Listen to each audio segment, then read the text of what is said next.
Hi, good morning everyone. Welcome back to Open Here with me, Enby Andy. Thank you for returning to watch this week's YouTube video on a discussion around the kind of trials, tribulations and challenges that non-binary people face here in the UK. So first of all, I want to say thank you to everyone who got in touch following last week's video regarding the questions we received from Anna. The video on Instagram and on YouTube's had quite a lot of views and a lot of comments on my social media. A lot of people agreeing with the points I made, so thank you very much for just giving me the confidence that I'm on the right track. And the issues that people face, whether you're LGBTQ+ or you're a cis woman, etc., we all should work together. We shouldn't fight. No one's free until everyone's free. So thank you very much for all your comments about last week's video. So this week we have 3 talking points sent in by you, the viewers, and we're going to discuss these in detail, and then we'll leave the comment section open for you to chime in if you'd like to. So the first question I've got is, was there any specific moments that I decided not to hide anymore? Then followed by the second question, is the expression of non-binary linked to the consumption of products? And then finally, question 3 is, what gave you courage to change your life as you knew it? So we'll have a good discussion about these and we'll see what pops up. So the first question then, was there any specific moments you decided not to hide anymore? So other than coming out the first time, there's been a few occasions where I've always felt I've had to hide who I am, felt I haven't been able to be as femme as I want to be, and I felt I've had to hide. And over the time, I mean, as you may know, I've only been out as non-binary since the end of March, so it's still quite a relatively new journey, and I'm finding different situations I'm able to be myself compared to other ones. So the first one really, where I decided not to hide, would have been work. I came out to work, I expressed it in an email to my manager first, and I decided that the company I work with is quite progressive, and they've got a good LGBTQ+ kind of support group. So I've asked them for advice, and I spoke to my manager and expressed who I am now, and I expressed that I was non-binary. At the time, I was going to use he, him, and they, them pronouns, and we discussed with my boss how best to come out to the team and to the department at large. So I got a bit of support there, which was quite good, and yeah, so that was me at work deciding I want to be my whole self and I don't want to hide, and work were quite supportive. And since then I've been really involved with the LGBTQ+ support group, helping them out on any kind of issues regarding non-binary or any kind of representation they need. So that's been great, helping out other people, and yeah, it's been fantastic being able to be myself at work. There has been other times, I mean, general day-to-day, just being down the street, going to the shop, sometimes it feels like a challenge to be yourself when you do things like that. But about 2 weeks ago, on the way back from seeing my kids, I was dressed masculine, but I still had my nails done.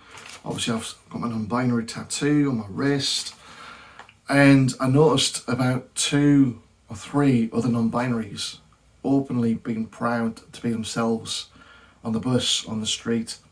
And it gave me a bit of the kind of a kick of the bum, a bit of ignore that word, a kick of the bum to be more about who I am at all times.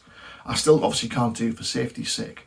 I can't always be myself depending on the environment, but seeing other people living their life and being who they are in public and in the open has given me a bit more courage to do that.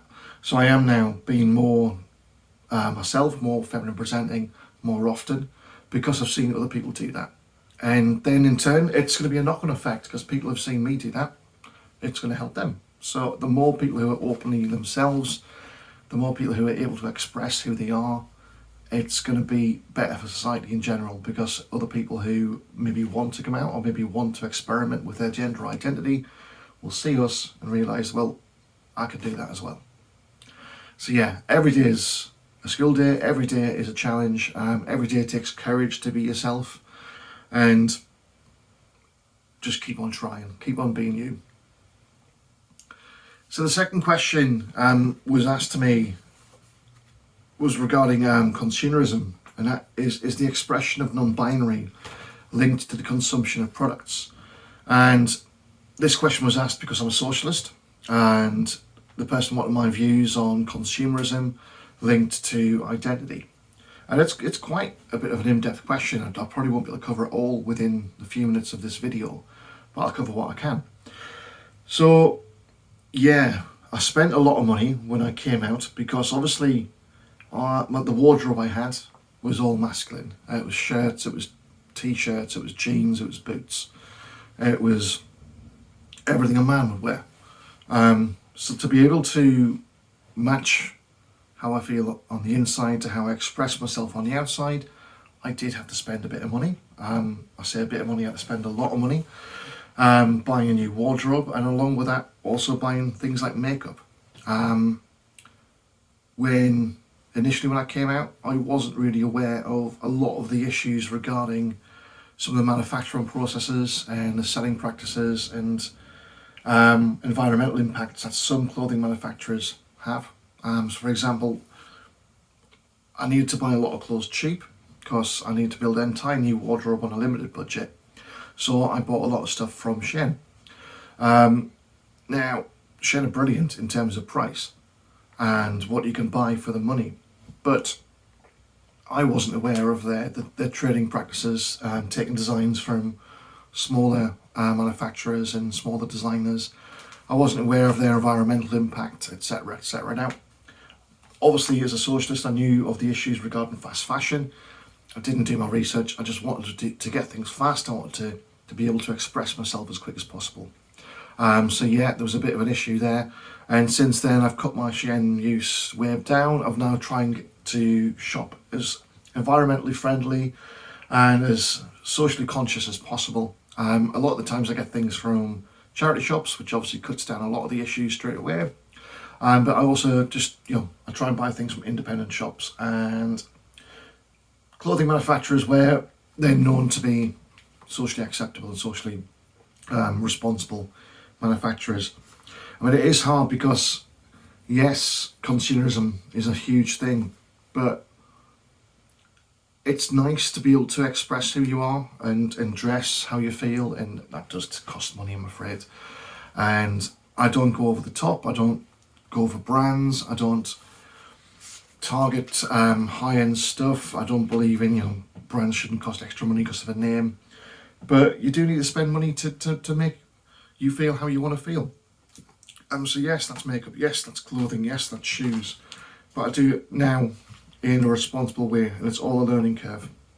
So if people know of any brands which they want to highlight in the comments, which they think are really good for environmental issues and working practices and things like that, hit me with the comment section below and make people aware.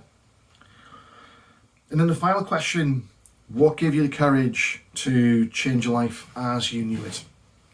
So before I came out, I was married, I was living with my wife and my 2 kids and living a normal cisgender life. What gave me the courage to change that? Over lockdown, as I mentioned in the previous videos, it gave me a chance to experiment and research gender identities and work out who I am. And I've mentioned previously as well that I have had issues with mental health for a number of years, and I was never really happy, and I was always quite depressed. And no amount of therapy I went through could ever really get to the bottom of it. It helped a little bit, it helped me reframe my mind, it crossed some things off, but I was at a stage where I was never 100% happy, and the depression was always there, sometimes really bad. So when I finally found out, well, this is who I am, I don't fit into the tick boxes of man or woman. I'm quite happily somewhere floating in the ether between, as non-binary, as gender fluid. I realised I didn't want to hide that. I realised that I couldn't live closeted, and I mean, the rates of suicide and self-harm in LGBTQ plus people is immense, and the same for the mental health issues. And people who hide and have to hide who they are, suicide is a huge thing. I'm not saying I contemplated suicide because of that reason, but my mental health wasn't great for being who I didn't know who I was. So when I finally found out who I was, the courage to be who I am and to come out and change my life, it was huge. It did sadly mean that I lost my marriage and I've moved away from my kids, but you can't not be yourself. You cannot live in a box. You can't hide yourself away for X amount of years until you think it's a better space to come out. I couldn't hide myself from my kids until they're 18 and say, "Oh, sorry, kids, I've lived a life for X amount of years. This is who I really am." I mean, what kind of message and lesson does that teach them? At least now they know it's completely normal, acceptable to be who you are, no matter what. So I've taught the kids that lesson, and that gives me courage to show them that it's acceptable to be outside the norm, but you're still you, and you're still an amazing person no matter what. So yeah, it was a huge change in my life, and I think the courage came from my friends, speaking to my friends and seeing other LGBTQ plus people being out there, being the true selves and living the best life because of it. And I didn't want to spend all my life pretending to be someone who I'm not, when I've now got the chance to be who I am, who I really, really am, and to live my life much more happily because of that, and much more in tune with myself. And I wouldn't change that for the world. This is me, and thank everything that I'm able to express who I am. I'm in a country where it's relatively safe to be able to be non-binary and out and proud. So yeah, if you can, don't live a lie. Be true to yourself, and honestly, you'll feel much better for it.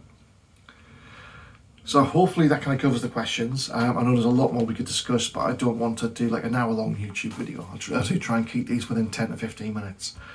So if you've got any comments on everything we've covered today, hit us up on the social media channels or on the YouTube comment section. And for next week, please reach out to me. Come with your comments, come with your questions, anything we can discuss for next week. Please make sure you like this video and subscribe to make sure we try and widen our lens and make sure people know these videos are out there. And until then, I will speak to you next week. Stay safe and stay friendly, and take care of yourself. Goodbye.